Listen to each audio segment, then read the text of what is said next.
सभी प्रशिक्षुओं को मेरा नमस्कार। आप सभी का हमारे चैनल टीएसपी क्लासेस में एक बार फिर से बहुत बहुत स्वागत है। तो दोस्तों, आज हम इस वीडियो में बात करेंगे डीएलएड सेकंड सेमेस्टर के अति लघुत्तरी प्रश्न, मैथ में अति लघुत्तरी प्रश्न की बात करेंगे। दोस्तों, अभी तक आपका प्रीवियस ईयर का सारे पेपर कराए जा चुके हैं और बहुविकल्पी प्रश्न भी कराया जा चुका है। अति लघुत्तरी प्रश्न बाकी था। कुछ बच्चे ये भी कह रहे थे सर अति लघुत्तरी प्रश्न करा दीजिए, तो हमने सोचा ठीक है, अति लघुत्तरी प्रश्न भी करा दिया जाता है। तो जैसा कि दोस्तों आपको ये पता होगा कि आपका एग्जाम का डेट भी आ गया है। 1 तारीख से आपका एग्जाम है, 1 जनवरी से।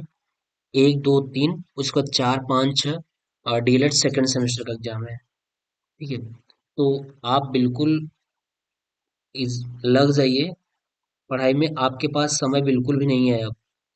1 तारीख का आपका पेपर है और आज हो गया है शायद 21 तारीख है। तो नौ 9 दिन आपका समय है। ठीक है, तो आप बिल्कुल पढ़ाई में लग जाएं। अगर कोई भी मैथ में किसी को भी कोई भी किसी प्रकार का डाउट है या प्रॉब्लम है, तो आप कमेंट अवश्य करें। आपकी प्रॉब्लम को और डाउट को क्लियर अवश्य किया जाएगा। ठीक है, बाकी सारी चीजें कराई जा चुकी हैं। अति लघुत्तरी प्रश्न बाकी है, इसको भी करा दिया जा रहा है। उसके बाद जो प्रश्न बार बार, जैसे एक समीकरण का मैं वीडियो लाऊंगा। जिस बच्चों को समीकरण सॉल्व करना नहीं आता है, मैं स्पेशली एक समीकरण का जितने भी प्रश्न पूछे गए होंगे, सारे प्रश्नों का समीकरण का मैं एक वीडियो लाऊंगा। और उसके बाद जो प्रश्न नहीं पूछा गया है, जिसके चांस है आने के, उसके भी उसको भी उसमें हम इंक्लूड करूंगा। ठीक है, तो आप टीएसपी क्लासेस से जुड़े रहें, अवश्य ही आपका मैथ में अच्छा नंबर आएगा। चलिए, तो हम लोग स्टार्ट करते हैं वीडियो में। ये प्रश्न प्रश्न पहला ये कह रहा है कि x cube y minus x y cube का गुणनखंड कीजिए। कह रहा है इसका गुणनखंड करना है। तो देखिए, गुणनखंड करना है, क्या है, x cube y minus x y cube. तो देखिए, इसमें अगर हम एक्स वाई कॉमन ले लेते हैं, जब एक्स वाई कॉमन लेंगे तो क्या बचेगा, x square minus y square बच जाएगा। क्योंकि एक एक्स से निकल गया और वाई वाई से निकल गया, तो यहाँ बचा रहा स्क्वायर बचा रहा। ठीक है, तो अब इसको भी हम ये लिख सकते हैं, एक्स वाई, और अगले को एक क्वेश्चन में ये वर्गांतर का फार्मूला बन गया। सर संख्या ए स्क्वायर माइनस बी स्क्वायर वाला फार्मूला बन गया। इसको बोलते हैं एक कोष्टक में ए प्लस बी, और अगले क्वेश्चन में क्या बोलते हैं, ए माइनस बी। यही होता है इसका फार्मूला, है ना। तो वही चीज हम लिख लेंगे, एक क्वेश्चन में एक्स माइनस वाई, और नेक्स्ट वाले क्वेश्चन में हो जाएगा एक्स प्लस वाई। यहीं पे आपका आंसर हो जाएगा। ठीक है, चलिए अगला प्रश्न देखते हैं। कह रहे हैं एक बगीचे में 2025 पौधे लगे हैं। एक बगीचा है, उसमें कितने पौधे लगे हैं, 2025 पौधे लगे हैं। प्रत्येक पंक्ति में उतने ही पौधे लगे हैं जितने बगीचे में कुल पंक्तियां हैं। तो भैया मान लो कि यहाँ मान लेते हैं कि माना पंक्तियां और पौधों की संख्या क्या है। पौधे की संख्या अगर जैसे यहाँ मान लेते हैं कि माना माना पौधों की संख्या क्या, संख्या बराबर क्या मान ले, यक्स। तो कह रहा है कि जितने पौधे आप मानिएगा उतने ही क्या मान लीजिएगा, पंक्ति भी मान लीजिएगा। तो पंक्ति की भी संख्या कितनी हो जाएगी, पंक्ति संख्या बराबर कितनी हो जाएगी, वो भी क्या हो जाएगी, यक्स हो जाएगी। तो प्रत्येक पंक्ति में कुल कितने पौधे लगे हैं, तो यक्स पंक्ति है तो यक्स पौधे लगे होंगे, बराबर बगीचे में कुल पौधों की संख्या कितनी है, 2025 है। तो दोस्तों बताइए, यक्स का स्क्वायर हो जाएगा, यक्स स्क्वायर इक्वल टू 2025 हो गया। और अगर हम यहाँ यक्स की वैल्यू निकालना चाहें, तो यक्स इक्वल टू क्या हो जाएगा, करड़ी में 2025। ठीक है, 2025 का वर्गमूल क्या होता है, 45 होता है। यानी x की वैल्यू कितनी आ गई, x बराबर 45। यानी 45 पौधे प्रत्येक पंक्ति में, एक पंक्ति में कितने पौधे लगे हैं, 45। और पंक्तियों की संख्या भी कितनी होगी, 45 ही होगी। पौधों की संख्या, पौधे व पंक्ति, पंक्ति भी कितनी होगी, 45 होगी, और पौधे भी कितने होंगे, 45 होंगे। ठीक है, क्योंकि सवाल ही कह रहा था जितने पौधे उतने पंक्ति हैं। ठीक, चलिए ये प्रश्न था। अगला प्रश्न ये कह रहा है कि एक वर्गाकार तार का क्षेत्रफल 144 वर्ग सेंटीमीटर है। वर्गाकार तार का क्षेत्रफल कैसा है? तार वर्ग के आकार का है। तार का क्षेत्रफल 144 क्या दिया हुआ है? 144 वर्ग सेंटीमीटर। इसे मोड़कर एक आयत बनाया गया है। यदि आयत की लंबाई 16 सेंटीमीटर दिया है तो आयत की चौड़ाई की गणना कीजिए। 2015 में पूछा गया है। तो सवाल बिल्कुल आसान है, आसानी से लिखा गया क्योंकि वर्गाकार तार का क्षेत्रफल दिया है। तो बताइए, वर्गाकार अगर तार का क्षेत्रफल दिया है तो वर्ग का क्षेत्रफल क्या होता है? लंबाई गुणित चौड़ाई होती है। तो हो जाएगा वर्गाकार तार का क्षेत्रफल बराबर ए स्क्वायर होता है। क्या होता है? ए स्क्वायर। दे रखा है कितना? ए स्क्वायर बराबर दे रखा है 144 वर्ग सेंटीमीटर। यही दिया है। अगर हम यहाँ से ए का मान निकालें तो 144 का वर्गमूल क्या हो जाएगा? 12 हो जाएगा। क्या हो जाएगा? 12। अब बताइए, एक भुजा आ गई कितनी? 12। तो आयत की चौड़ाई पूछ रही है। क्या पूछ रही है? आयत की चौड़ाई। तो आयत की चौड़ाई अगर पूछ रही है तो आयत का, चलिए देखिए, यहाँ यहीं पे देख लीजिए। तो बनाया गया, इसे मोड़कर एक आयत बनाया गया। यानी इस वर्ग को मोड़ करके जो ये इसका ये इसका आगे जैसे ये देखिए वर्ग है, ये हो गया, वर्ग हो गया। इसकी एक भुजा कितनी आ गई? 12। इसको मोड़ दिया था। जब ये इसको ऐसे ले आके इसके मोड़ देंगे, चाहे जिस भी तरीके से मोड़ेंगे तो ये जाके उस पे चिपक जाएगा नहीं, ये इस तरीके से हो जाएगा, ये इस तरीके से हो जाएगा, है ना? ये इस तरीके से अब आयत हो गया। क्या बन गया? ये आयत बन गया। तो आयत की चौड़ाई अगर हम निकालना चाहें तो आयत की चौड़ाई हमारी हो जाएगी, आयत की चौड़ाई बराबर, इसका क्षेत्रफल कितना था? 144, है ना? और लंबाई कितना दिया है? 16 दिया है। ठीक है, तो 16 नवैया 144। यहाँ ऐसा कोई काम नहीं था, तो इतना क्या हो गया? सेंटीमीटर। ठीक है, चलिए अगला प्रश्न देखिए। कह रहा है एक कक्षा में 3x² प्लस 5x माइनस 9 बालक हैं एवं x² प्लस 5x प्लस 4 बालिका पढ़ती हैं। कक्षा में बालकों की संख्या बालिकाओं की संख्या से कितनी अधिक है? देखिए, कह रहा है कि बालकों की संख्या जो है बालिकाओं की संख्या से कितनी अधिक है। तो स्वाभाविक सी बात है, एक कक्षा में कितने बालक पढ़ रहे हैं? बालक अगर हम बात करें तो इतने बालक हैं, और उसके बाद एवं x² प्लस 5x प्लस 4 बालिकाएं पढ़ती हैं। बालक ये हैं और ये क्या है? बालिका है ना? बालिका पढ़ती हैं। कक्षा में बालकों की संख्या जो है बालिकाओं की संख्या से कितनी अधिक है? तो स्वाभाविक सी बात है, कौन अधिक है? बालक की संख्या अधिक है। तो चलिए लिख लीजिए, 3x² प्लस 5x-9 ये बालकों की संख्या होगी। बालिकाओं की संख्या से कितनी अधिक है तो कैसे पता चलेगा? जैसे अगर हम कह दें, ये 10 जो संख्या है ये 4 से कितनी अधिक है? 4 से ये कितनी अधिक है? तो क्या करेंगे आप? 10 में जब 4 घटाएंगे तभी ना पता चलेगा कि हाँ इससे 6 अधिक है। तो वही चीज है कि यहाँ पे हम क्या कर देंगे? घटा देंगे। माइनस x², बालकों की संख्या में से बालिकाओं की संख्या हम क्या कर देंगे? घटा देंगे। ये हो गया। तो यहाँ से घटा दिए, 3x² प्लस 5x-9, फिर माइनस। अब माइनस जब करेंगे तो कोष्टक खोलेंगे तो इसके अंदर के सारे चिन्ह क्या हो जाएंगे? बदल जाएंगे। x² माइनस वाला क्या हो जाएगा? प्लस हो जाएगा, 5x हो जाएगा, और फिर ये प्लस वाला क्या हो जाएगा? माइनस हो जाएगा, -4 हो गया। चलिए, तो 3x² में एक x² घट जाएगा तो कितना आएगा? 2x² आएगा, बिल्कुल आएगा 2x²। और 5x कितना हो जाएगा? प्लस 10x हो जाएगा, 10x। और -9 और -4 कितना हो जाएगा? 9×4 = 13, कितना हो जाएगा? -13। ठीक है,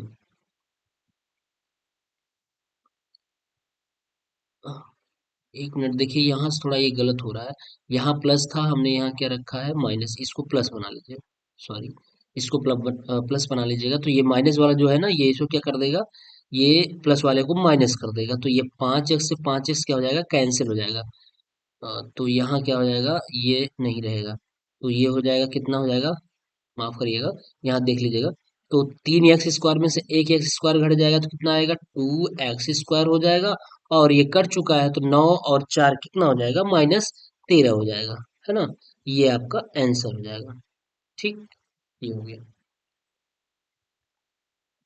फिर कह रहा है, अगला प्रश्न कह रहा है, 3, 5, x, 9, 11 का समांतर माध्य 7 है, तो यक्स का मान ज्ञात कीजिए। देखिए, समांतर माध्य के लिए फार्मूला होता है, समांतर माध्य बराबर सभी पदों का योग, सभी पदों का योग बटे पदों की संख्या, बटे क्या, पदों की संख्या। सभी पदों का योग कर लीजिए, सभी पदों का योग यहीं से देख लीजिए, कर लेते हैं हम।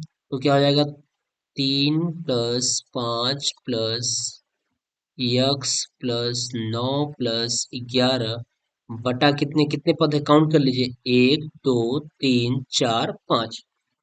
कितने हैं, 5 हैं, 5 हो गया, बराबर।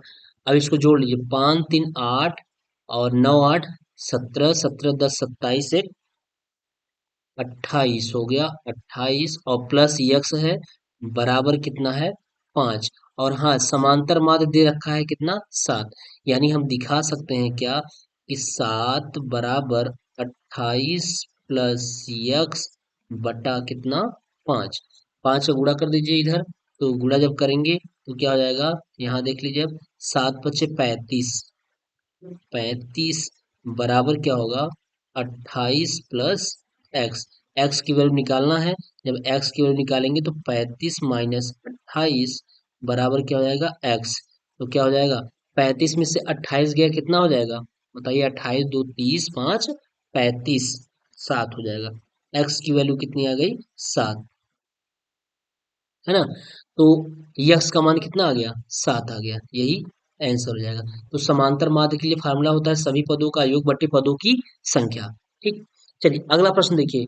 प्रश्न नंबर 6 है कि 9 अनुपाते यक्स समानुपाते यक्स अनुपाते 16 का मान ज्ञात कीजिए। देखिए, इसको लिखने का जो तरीका है, 9 बटा यक्स लिखेंगे, समानुपाती मतलब होता है बराबर, और यक्स बटा क्या लिख देंगे, 16। तो 16 × 9 = 144, तो क्या हो जाएगा, ये एक्स स्क्वायर बराबर 16 × 9 = 144, ये हो गया। अगर यक्स का यहाँ मान निकालेंगे, यक्स का वर्गमूल हो जाएगा कितना, 12। 144, सॉरी, 144 का वर्गमूल कितना हो जाएगा, 12 हो जाएगा, 12 बराबर में 144, यही का क्या हो गया, आंसर। एक्स की वैल्यू कितनी आ गई, 12। अगला प्रश्न देखिए, ये बहुत बार हम आपको बता भी चुके हैं, लघुत्तरी, सॉरी, जब हम बहुविकल्पी करा रहे थे तब भी बताए थे, और जब प्रीवियस ईयर का पेपर सॉल्व करा रहे थे वहां भी बताया गया था। तो कह रहा है, एक आयताकार मैदान का क्षेत्रफल दिया है 0.5 हेक्टेयर है, यदि इस मैदान की एक भुजा 125 मीटर हो तो दूसरी भुजा ज्ञात करिए। तो देखिए, 1 हेक्टेयर बराबर, अगर हम बात कर लें कि 1 हेक्टेयर बराबर क्या होता है, 10,000 वर्ग मीटर। यहाँ लिख लीजिए पहले, 1 हेक्टेयर बराबर होता है 10,000 वर्ग मीटर, ये होता है। तो 0.5 हेक्टेयर बराबर कितना हो जाएगा, हेक्टेयर बराबर कितना हो जाएगा, इसे हम गुणा कर देंगे, 10,000 में जब आप 0.5 का गुणा करेंगे तो कितना आएगा, 5,000 वर्ग मीटर आ जाएगा, है ना। इतना आ गया। अब कह रहा है आयताकार मैदान कैसा है, आयताकार है, जब मैदान आयताकार है तो आयताकार मैदान का क्षेत्रफल हो जाएगा, आयताकार, आयताकार मैदान का क्षेत्रफल बराबर क्या होता है, लंबाई गुणित चौड़ाई, L × B। जबकि दिया है, क्षेत्रफल दे रखा है 5,000 बराबर L × B। मैदान की एक भुजा 125 दी है, कोई एक दिया होगा, मान चलिए लंबाई ही दिया होगा, 125 × B का मान निकाल दीजिए। तो B = क्या हो जाएगा, 5,000 में भाग हो जाएगा, 5,000 बटा कितना हो जाएगा, 125। तो भाग दे दीजिए, 25 पंचे 25 से काट दीजिए। 25 दूना 50, 25 दूना 50, 200 हो गया। और 25 पंचे 120, पाँच अट्ठे, सॉरी पाँच चौके 20, जीरो 40। बी की वैल्यू कितनी आ गई? 40 मीटर। यानी दूसरी भुजा कितनी हो गई? 40 मीटर। भुजा दूसरी भुजा 40 मीटर हो गई। ठीक है, चलिए अगला प्रश्न देखिए, कह रहा है समीकरण एक्स बटा तीन प्लस एक्स बटा दो का बराबर 10 को हल कीजिए। कुछ नहीं है सवाल में, यक्स बट्टा तीन प्लस एक्स बट्टा दो बराबर 10। क्रॉस मल्टीप्लिकेशन यानी इसका लघुत्तम 6 हो जाएगा, तो 2 हो जाएगा 2x plus 3x equal to 6 बराबर कितना? 10। क्रॉस मल्टीप्लिकेशन करा दीजिएगा। जब क्रॉस मल्टीप्लिकेशन कराएंगे तो 5 और 2 यानी 2x प्लस 3x कितना हो जाएगा? 5x हो जाएगा। और बटा बराबर कितना हो गया? इसका गुणा इधर हो जाएगा, 10 छंके 60। तो यक्स इक्वल टू कितना हो गया? 12 पंचे 60। यक्स की वैल्यू यहाँ जब काट देंगे तो कट जाएगा ये, तो आ जाएगा यक्स की वैल्यू कितनी आ जाएगी? 12। ठीक है, कितनी आ गई? 12 आ गई। यक्स की वैल्यू हमारी कितनी आ गई? 12 आ गई। अब अगला प्रश्न देखते हैं हम लोग। अगला प्रश्न ये कर रहा है, चित्र में त्रिभुज एबीसी और पीक्यूआर दो समरूप त्रिभुज है। दिखाया गया है कि चित्र में त्रिभुज एबीसी और पीक्यूआर दो समरूप त्रिभुज है। यदि BC equal to 2 centimetre, AB equal to 3 centimetre और क्यूआर इक्वल टू 3 सेंटीमीटर, तो भुजा पीक्यू की माप ज्ञात कीजिए। मैं समरूप के लिए एक आपके लिए अलग से बनाया हूँ, त्रिभुज की समरूपता के लिए बनाया गया है, एक वीडियो बनाया गया है, उसको आप देख लीजिएगा और सवाल को भी बताया गया है। तो देखिए समरूपता के लिए होगा क्या? ये भुजा बटा ये भुजा, ये भुजा बटा ये भुजा, बस इसी से निकल जाना है। तो आप क्या कर लीजिएगा, दिखा दीजिएगा आप, पी क्यू बटा ए बी, पी क्यू बटा ए बी बराबर बी सी के बटा क्या? Q R. Sorry sorry sorry, देखिए ये गलत हो गया यहाँ से, देखिए क्योंकि जैसे यहाँ पे लीजिएगा वैसे यहाँ पे लीजिएगा। ऐसे देखिए, पी क्यू बटा हम क्या, ये पी क्यू ये वाली भुजा लिए हैं, पी क्यू बटा कितना? ए बी, पी क्यू बटा ए बी बराबर क्यू आर, क्यू आर बटा क्या? B C. ठीक है, चलिए मान को रख लेते हैं। मान जब रखेंगे तो पी क्यू की वैल्यू कितनी दे रखी है? पी क्यू की वैल्यू पूछ रही है, पी क्यू की वैल्यू एक्स है। एक्स बटा ए बी की वैल्यू कितनी है? 3 सेंटीमीटर। और बराबर कितना है? क्यू आर की वैल्यू कितनी है? 3 सेंटीमीटर। बी सी की वैल्यू कितनी है? 2। हो जाएगा 2x बराबर 3 त्रिक का 9। तो यक्स बराबर कितना हो गया? 9 के बटा 2, दैट मीन्स कितना हो गया? 4.5, है ना। यानी इसकी वैल्यू, एक्स की वैल्यू, ये वाली कितनी हो जाएगी? ये वाली वैल्यू 4.5 हो जाएगी। ठीक है, चलिए अगला प्रश्न देखते हैं। टैली चिन्ह बनाकर निम्नलिखित बार संख्याओं की बारंबारता सारणी बनाइए। कह रहा है ये देखिए, ये प्रश्न आ गया है बारंबारता सारणी से, इसका भी एक वीडियो बनाया गया है, आप जाके देख लीजिएगा वीडियो। अ, इसका भी वीडियो, एक बारंबारता का वीडियो भी बनाया गया है। तो 15 16 12 16 13 15 14 16 13 15 12 13, इसका कह रहा है कि बारंबारता सारणी बना करके उसका टैली चिन्ह बनाइए। तो इसको देखिए, हल जब हम करेंगे तो क्या करेंगे, सबसे पहले हम इसको आरोही क्रम में लिख लेते हैं, आसान हो जाएगा। आरोही क्रम में, जब आरोही क्रम में लिखेंगे, सबसे छोटा कौन सा है? 12 है। 12 कितनी बार है? एक, दो बार, 2 बार 12 है, 12 लिख लीजिए। फिर 13 है, एक, दो, 3 बार।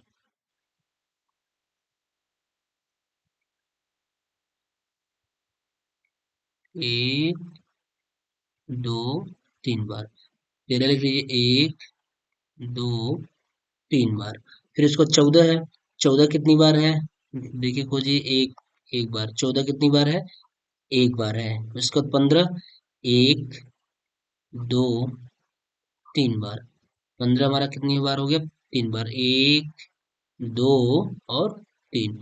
फिर क्या है? 16 है, हाँ 16 एक है, और 16 दो है, 16 तीन है, उस 3 बार 16।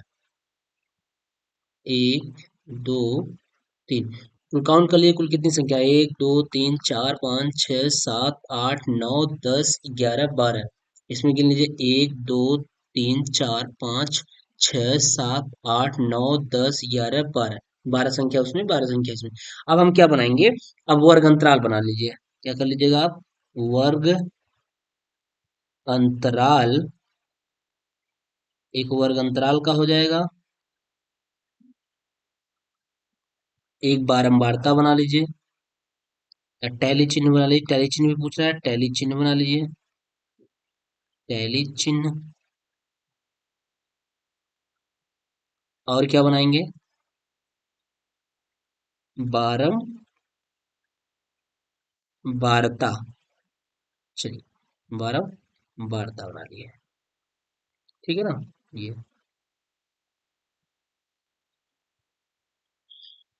चलिए देखिए अगला प्रश्न, सॉरी, अब क्या कह रहा है? टैली चिन्ह लगाकर निम्नलिखित संख्या को बारंबारता सारणी बनाइए। देखिए ऐसे में सबसे निम्न परिसर क्या है? निम्न जो हमारा परिसर है, निम्न परिसर जो है कितना है? 12 है। और उच्च परिसर कितना है? उच्च परिसर कितना है? 16 है। ठीक है। तो अब देखिए यहाँ पे ये नहीं दिया गया है, सवाल में ये नहीं कहा है कि वर्ग अंतराल 5-5 के अंतर पे लीजिएगा कि 10-10 के अंतर पे लीजिएगा। ठीक है, ये आपको नहीं पता है। अगर आप निम्न परिसर 12 दिया है तो आप वर्ग अंतराल में निम्न कहाँ से ले सकते हैं? 10 से स्टार्ट करिए, कर सकते हैं। और उच्च परिसर 16 है तो कहाँ तक, ज्यादा से ज्यादा कहाँ तक जा सकते हैं? 20। अगर आप कहेंगे कि हम 10 से 20 पे ले लेते हैं वर्ग अंतराल 10 के अंतर पे, तो एक ही में तो सब हो जाएगा, यानी एक ही वर्ग में सब हो जाएगा, क्योंकि वर्ग अंतराल में एक वर्ग में 10 से 20 लेंगे तो एक वर्ग में सब हो जाएगा। लेकिन ऐसा मत करिएगा, जब वर्ग अंतराल रहे तो कम से कम दो वर्ग तो अवश्य बनाइएगा, एक वर्ग और दो वर्ग, यानी दो वर्ग अवश्य बनाइएगा। तो ऐसा करिए, 10 का अंतराल ना कर लेकर के 5-5 का अंतराल ले लीजिए। तो 5 का अंतराल लेंगे, 10 से कितना हो जाएगा? 15 हो जाएगा।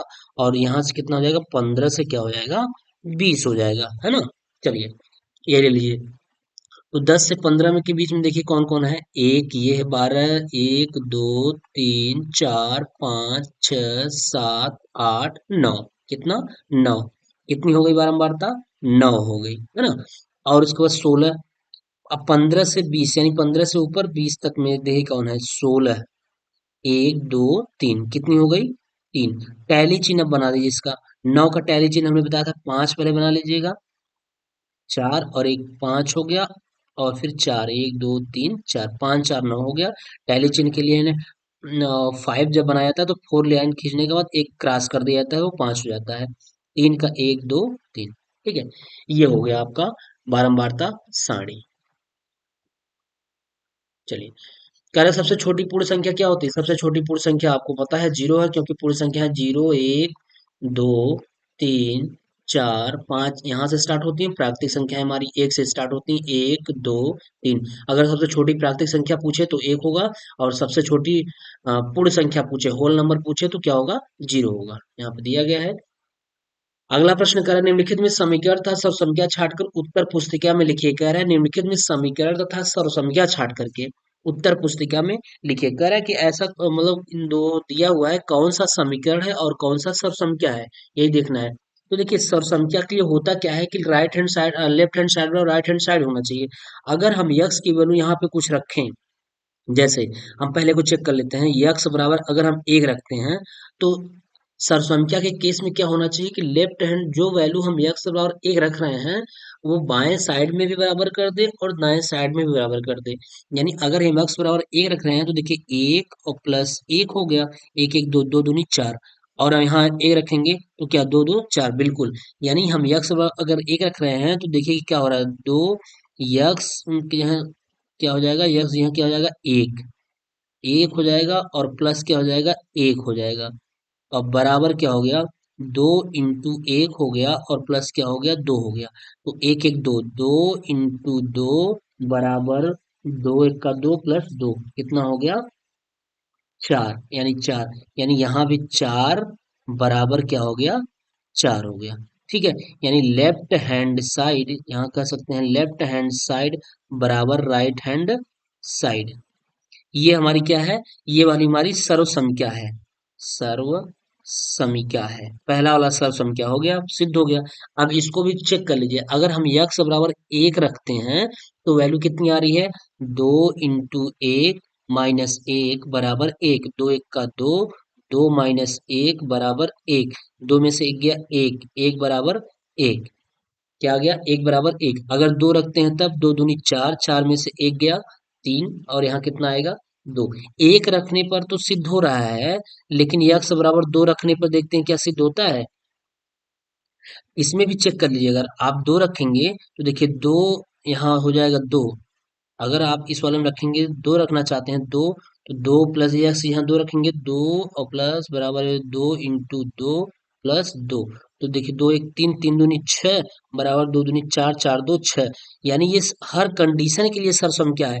लेकिन ये यक्स बराबर केवल एक के लिए तो हो जा रहा है, लेकिन यक्स बराबर दो के लिए अगर हम रख रहे हैं, वैल्यू चेक कर रहे हैं, तो दो इंटू दो माइनस वन बराबर दो। दो दूनी चार माइनस वन बराबर दो, चार में से एक गया तीन, तीन बराबर दो, यानी बराबर नहीं है। अतः यह सरसंख्या नहीं है। देखिए सरसंख्या का मतलब ये होता है कि यक्स का जो मान एक तरफ रखें वही यक्स का मान दोनों तरफ रखें, दोनों हर कंडीशन के लिए वो सेटिस्फाइड करना चाहिए।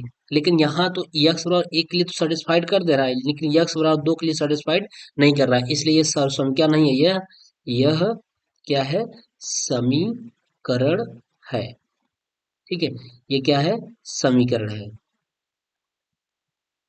और ये वाला क्या है, सर्व समीकरण है। ठीक है, ये हो गया।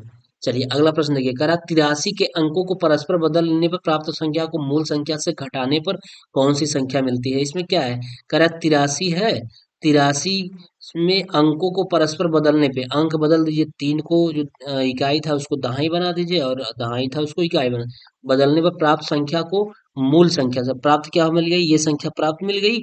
मूल संख्या क्या है, ये है।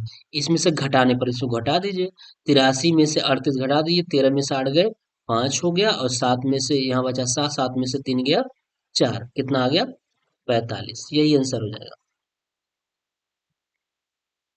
ठीक है, चलिए अगला प्रश्न कर रहा है, समीकरण समीकरण 4x प्लस थ्री बराबर माइनस 6x माइनस 18। समीकरण माइनस 4x प्लस थ्री बराबर कितने को हल कीजिए, कह रहा है समीकरण को हल करना है। तो देखिए ऐसे प्रश्न को हल करने के लिए करना क्या होता है कि आप यक्स वाले पद को एक तरफ कर दीजिएगा, और अचर पद यानी 3 और 18 को एक तरफ कर दीजिएगा। तो देखिए माइनस हम 4x को यहीं रहने देते हैं, प्लस इस 6x को लाएंगे बराबर की साइड में तो प्लस हो जाएगा, और बराबर कितना माइनस 18 को वहीं रहने दीजिए, इसको ले जाएंगे तो माइनस 3 हो जाएगा। तो 6 में से 4 गया कितना आएगा, 2x आएगा, और बराबर कितना हो जाएगा, 18 3 21, कितना आ जाएगा माइनस 21। तो यक्स बराबर कितना हो गया, माइनस 21 के बटा कितना हो गया, 2। यही आंसर हो गया, है ना। 2016 में पूछा गया है प्रश्न, 2000 ये सब सारे प्रश्न पूछे गए हैं, इंपॉर्टेंट है। कह रहा है एक कक्षा की लंबाई 11 मीटर, चौड़ाई 8 मीटर और ऊंचाई 5 मीटर है। कक्षा के चारों दीवारों का क्षेत्रफल, देखिए कक्षा का क्षेत्रफल नहीं, ध्यान रखिएगा यहाँ पे आप, एक चीज फंस रहा है यहाँ पे। कह रहा है कक्षा के चारों दीवारों का क्षेत्रफल पूछ रहा है, न कि कक्षा का क्षेत्रफल पूछ रहा है। अगर कक्षा का क्षेत्रफल पूछता तो उसका हो जाता l into b into h हो जाता, लेकिन कक्षा के चारों दीवारों का क्षेत्रफल का मतलब क्या होता है कि उसका हम क्या निकाल लें, परिमाप निकाल देते हैं। तो कक्षा के, यहाँ लिखिए आप, कक्षा के चारों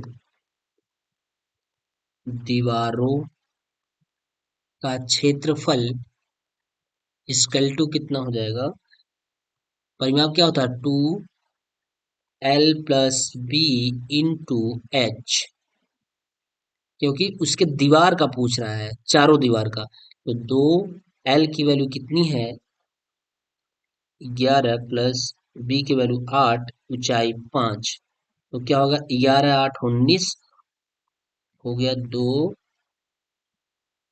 इंटू 19 इंटू 5, तो 19 दूना 38 इंटू 5 गुणा कर दिए, 5 अट्ठे 40 का जीरो, हाथ लगा 4, 5 15 15 4 19, कितना आ गया 190 वर्ग मीटर। ठीक, ये रहा सवाल। अगला कह रहा है x square plus one upon x square का मान ज्ञात कीजिए, जबकि मान दिया हुआ है क्या, x plus one upon x equal to zero, sorry x plus one upon x equal to 2 है। तो इसका मान ज्ञात करना है। देखिए ऐसे सवालों को सरसंख्या का प्रयोग किया जाता है। सरसंख्या जैसे यहाँ पे है x plus one upon x बराबर क्या दे रखा है, 2। बस अगर ऐसा सवाल दिया गया है तो इसको छोड़िए और यहाँ से प्रश्न को हल करना स्टार्ट कर दीजिए। तो यक्स प्लस वन पान एक्स बराबर दो। यहाँ देखिए क्या दिया है, स्क्वायर दिया है, तो आप दोनों पक्षों क्या कर दीजिएगा, वर्ग कर दीजिएगा। सवाल आसान हो जाएगा और बड़े आराम से हो जाएगा। तो यहाँ लिख दीजिएगा दोनों पक्षों का वर्ग करने पर, वर्ग करने पर जब वर्ग करेंगे तो ये फार्मूला बन जाएगा किसका, ए प्लस बी का होल स्क्वायर वाली बन जाएगा। तो क्या होता है formula, a square plus b square plus 2 into a into b. जब ए इंटू बी करेंगे तो एक्स एक्स कैंसिल हो जाता है, इसलिए दो ही रहने दीजिए। बराबर क्या हो जाएगा, चार। तो x square plus one upon x square equal to कितना, चार है इधर, इधर दो को इधर पंक्षांतर कर दीजिए। तो कितना आ जाएगा value, x square plus one upon x square equal to, चार में से दो गया दो, यही आपका आंसर हो गया। ठीक है, बस इतना ही करना है। बस ध्यान रखना है कि जो यहाँ पे मान दिया रहे उसी को पकड़ना है, और उसी में इसके अकॉर्डिंग, अगर स्क्वायर है तो स्क्वायर कर देना है, अगर क्यूब होता तो हम दोनों पक्षों का घन कर देते, और वहीं से सवाल आसान हो जाएगा और आंसर भी आ जाएगा। ठीक है, चलिए अगला प्रश्न देखते हैं।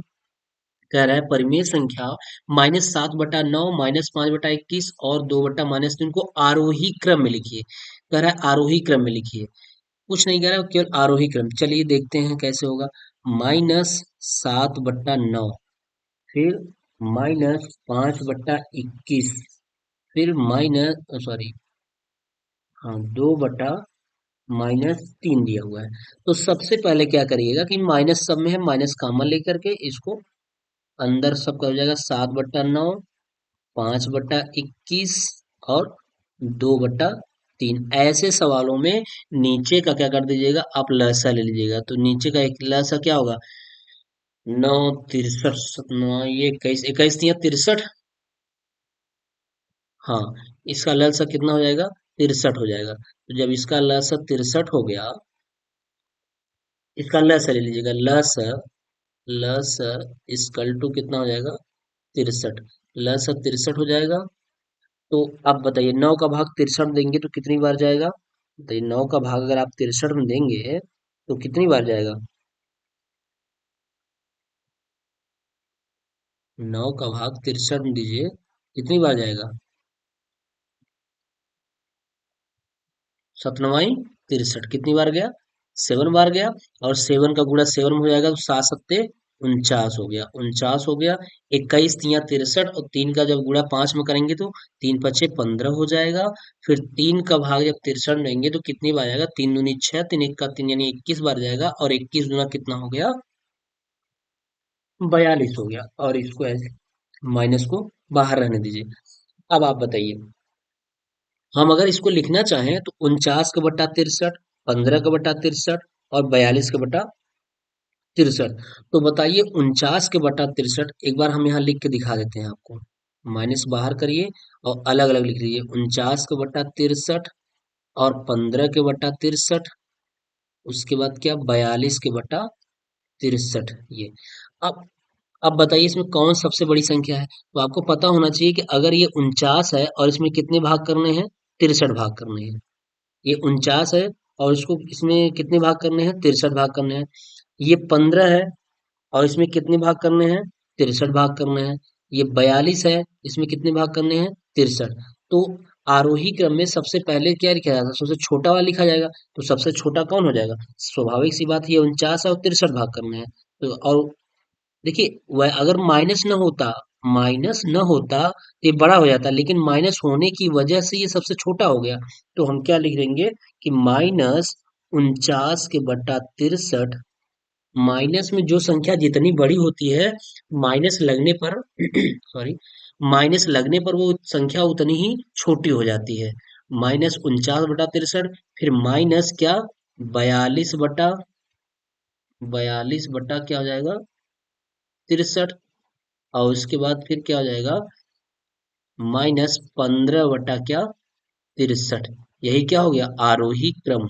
यहाँ लिख लीजिएगा, आरोही क्रम, ये हो गया। अगर माइनस ना लगा होता तो सबसे छोटा ये हो गया होता, लेकिन माइनस लगा होने के कारण सबसे बड़ा हो गया है। हमने बताया कि माइनस जिस संख्या में जो संख्या सबसे बड़ी रहे, अगर उसमें आप माइनस लगा देंगे तो वो संख्या सबसे छोटी हो जाती है, और जो संख्या सबसे छोटी रहती है, अगर आप उसमें माइनस लगा देंगे तो वो संख्या बड़ी हो जाती है। ठीक है। चलिए अगला प्रश्न देखिए, कह रहा है प्लेटो का जन्म 429 ईसा पूर्व में हुआ था तथा 348 ईसा पूर्व में दिवंगत यानी खत्म हो गए, मर गए वो। वे कितने वर्षों तक जीवित रहे? तो क्या करिएगा, घटा लीजिएगा 429 में से, घटा दीजिएगा 348 घटा दीजिएगा, तो आपका आ जाएगा कि वो इतने वर्ष तक जीवित रहे।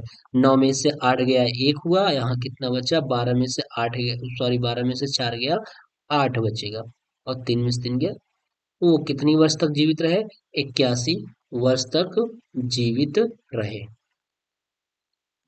अगला प्रश्न कह रहा है -9/11 का योगात्मक प्रतिलोम। आपको बताया गया है योगात्मक प्रतिलोम में करना कुछ नहीं होता है, बस जो दिया रहे चिन्ह उसका अपोजिट करके वही आंसर हो जाएगा। तो योगात्मक कह रहा है तो योगात्मक क्या होगा, 9/11 हो जाएगा, बस यही है। अगर 9/11 का योगात्मक पूछे तो कितना हो जाएगा, -9/11 हो जाएगा। बस चिन्ह का अपोजिशन कर देना है, उल्टा कर देना है, बस बाकी सारी चीजें वैसी रहेंगी। फिर कह रहा है एक त्रिभुज का क्षेत्रफल 48 वर्ग सेंटीमीटर है, यदि उसकी ऊंचाई 8 सेंटीमीटर हो तो त्रिभुज के आधार की माप बताइए। कह रहा है एक त्रिभुज का जो क्षेत्रफल दिया है वो कितना दिया है, 48 वर्ग सेंटीमीटर। तो त्रिभुज के क्षेत्रफल का जो फार्मूला होता है वो होता है 1/2 आधार गुणित ऊंचाई। त्रिभुज का क्षेत्रफल बराबर क्या होता है, 1/2 गुणित आधार गुणित ऊंचाई, यही होता है। तो क्षेत्रफल दे रखा है, क्षेत्रफल कितना दिया है, 48 बराबर 1/2 इंटू उसकी ऊंचाई दे रखी है, आधार पूछ रहा है, यानी आधार को मान ली ए है, इंटू ऊंचाई कितना है, 8 दिया हुआ है। तो क्या हो जाएगा, 2 से काट दे, 2 चौके 8, तो कितना हो जाएगा, 48 बराबर 4 इंटू ए मतलब आधार, 4 से काट दिए, 12 चौके 48, आधार कितना आ गया, 12 क्या सेंटीमीटर, यानी आधार बराबर, आधार यहाँ लिख लीजिएगा, आधार बराबर 12 सेंटीमीटर, है ना, सेंटीमीटर में है, जो यूनिट है वो किस में है, सेंटीमीटर, यहाँ भी है सेंटीमीटर, यहाँ भी है। ठीक है, तो ये हो गया आपका।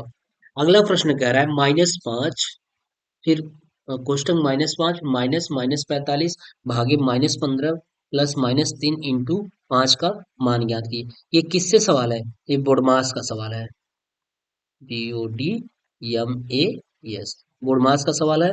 बोडमास का स्पेशली मैं एक वीडियो बनाया हूँ। अगर आपको बोडमास नहीं समझ में आता होगा तो अवश्य आप मेरे बोडमास के स्पेशली एक बोडमास का TSP क्लासेस की तरफ से स्पेशली एक बोडमास का क्लास बनाया गया है, बोडमास का वीडियो बनाया गया है, आप उसको देख लीजिए। 100% है कि आपको सारी चीजें वहां से समझ में आ जाएंगी। ठीक है, तो चलिए इस सवाल को सॉल्व कर लेते हैं।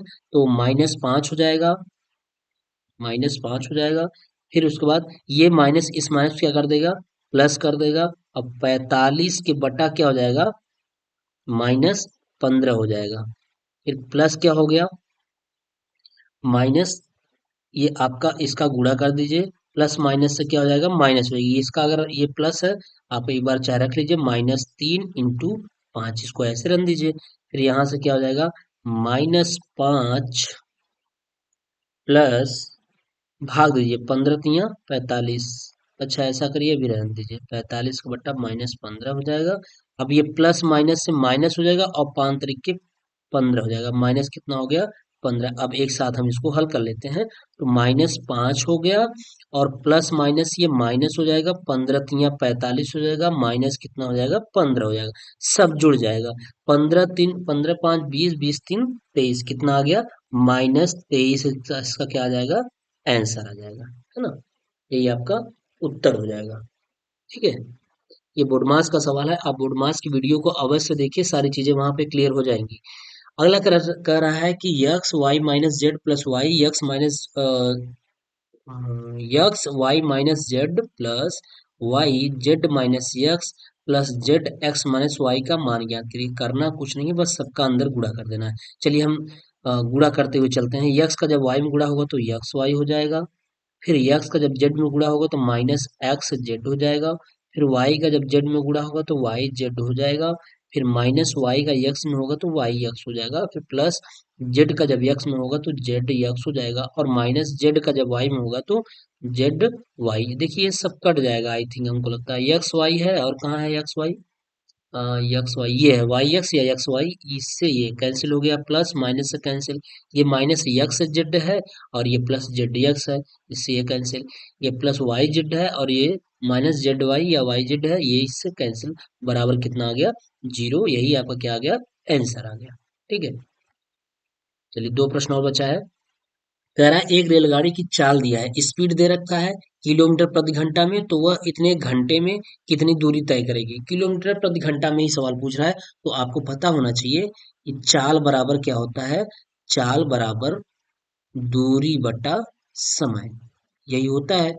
चाल बराबर दूरी बटा समय। इसमें चाल दे रखा है और समय दे रखा है।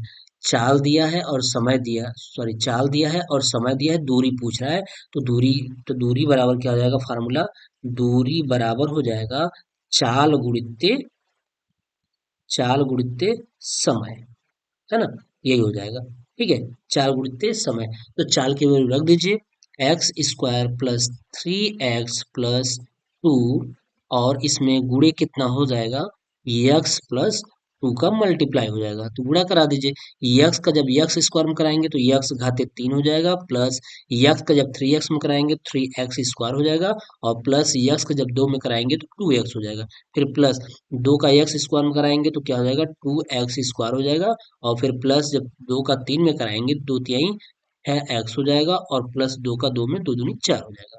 ठीक है, तो हम एक लाइन में लिख सकते हैं कि एक्स क्यूब 3x स्क्वायर और 2x स्क्वायर कितना हो जाएगा दोस्तों, 5x स्क्वायर हो जाएगा, है ना। और 2x और 6x यानी 2x प्लस 6x कितना हो जाएगा, 4 और 4 2 6, कितना 6 2 8 हो जाएगा, कितना हो जाएगा 8x हो जाएगा, और प्लस कितना आ गया, 4 आ गया। बस यही आपका आंसर हो जाएगा, इसमें और कुछ आप नहीं कर पाइएगा। ठीक है, तो x square plus 5x square plus 8x plus 4, ये आंसर हो गया। और एट द लास्ट प्रश्न है, कह रहा है x plus one upon x equal to 5, तो x square plus one upon x square का मान। फिर से 2017 में प्रश्न पूछा जा चुका है। ऐसे इसी तरीके का प्रश्न हम पीछे बता दिए हैं। तो आप करिए क्या, अगर बताए ना कि इसका मान पूछ रहा है ना, तो आप इसमें जो x plus one upon x बराबर 5 दिया है, बस इसी को उठाइए। तो क्या करेंगे, x plus one upon x को बराबर 5 को उठाइए, और करना क्या है, हमको अपने अनुसार नहीं करना है, इस सवाल के अनुसार करना है। सवाल में ये कह रहा है कि स्क्वायर का मान निकालना है। तो दोस्तों अगर स्क्वायर का मान कह रहा है तो आप करिएगा दोनों पक्षों का आप होल वर्क कर दीजिएगा, है ना। अगर यहाँ क्यूब पूछता तो हम बताएं, अगर यहाँ क्यूब पूछता तो आप दोनों पक्षों का होल क्यूब करते, लेकिन ऐसा नहीं कर रहा है, वो स्क्वायर पूछ रहा है, तो क्या हो जाएगा, ए स्क्वायर प्लस बी स्क्वायर और प्लस 2 बराबर 2ab होता है, लेकिन x से x कैंसिल हो जाता है, इसलिए केवल 2 लिखते हैं, बराबर 25 हो जाता है।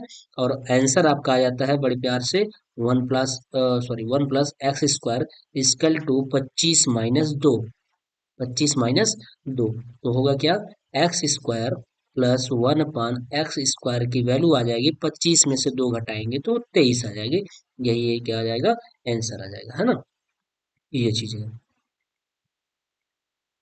ठीक। ये हुआ आपके यहाँ पे 24 क्वेश्चन, 24 प्रश्न, एक से लेके के 24 प्रश्न कराए जा चुके हैं अति लघुत्तरी प्रश्न के। अति लघुत्तरी प्रश्न के 24 प्रश्न कराए गए हैं, एक से लेकर के 24। अब 25 से लेकर के नेक्स्ट जो इतना भी होगा वो अगली क्लास में करा दिया जाएगा। तो आप बिल्कुल इसको अच्छी तरीके से 1 से लेकर 24 तक देख लीजिए, एक बार नहीं, 2 बार, 3 बार प्रैक्टिस कर लीजिए, जिससे क्या हो कि मैथ में मैं बता रहा हूँ 100% आपको नंबर लाने हैं। 25 में 25 नंबर आपको लाने होंगे, वो और बड़े आसानी से आ जाएगा। ये केवल मैथ में ही संभव है 25 में 25 आने का, और सब्जेक्ट में इतनी संभावना कम होती है जितनी की ज्यादा मैथ में होती है। और ये संभावना तब बढ़ जाएगी जब आप इसका बार बार प्रैक्टिस करेंगे। तो जो 1 से लेके 24 तक प्रश्न कराया गया है, इसका 1 बार, 2 बार, 3 बार प्रैक्टिस कर लीजिए। उसके बाद जैसे ही हम 25 नंबर से अगला लाएँगे, सॉल्व कराएँगे, उसको भी आप अच्छी तरीके से प्रैक्टिस कर लीजिएगा। गारंटी 100% है। और जो हमारे वीडियो बनाए गए हैं बारंबारता, आयत, बारंबारता पे मैं अलग से वीडियो बनाया हूँ, बारंबारता व माध्यिका पर बनाया हूँ, और आयत व वर्ग पे बनाया हूँ। ठीक है, आयत व वर्ग पे अलग अलग से बारंबारता बनाई गई है, और ट्रायंगल का बनाया गया है। ठीक है, ट्रायंगल का भी बनाया गया। आप इन तीनों वीडियो को देख लीजिए, 100% है आपके 25 में 25 नंबर आएंगे। अगर 25 में 25 नहीं आए तो 23 24 अवश्य आ जाएंगे। 25 में 25 आना कोई बहुत बड़ी बात नहीं है, लेकिन आपको मेहनत करना होगा। ठीक है, तो आप अगर हमारे चैनल पे नए होंगे तो चैनल को सब्सक्राइब कर लीजिएगा, और अपने दोस्तों के साथ शेयर अवश्य कर दीजिएगा। ठीक है दोस्तों, मिलते हैं नेक्स्ट वीडियो में, तब तक के लिए बाय।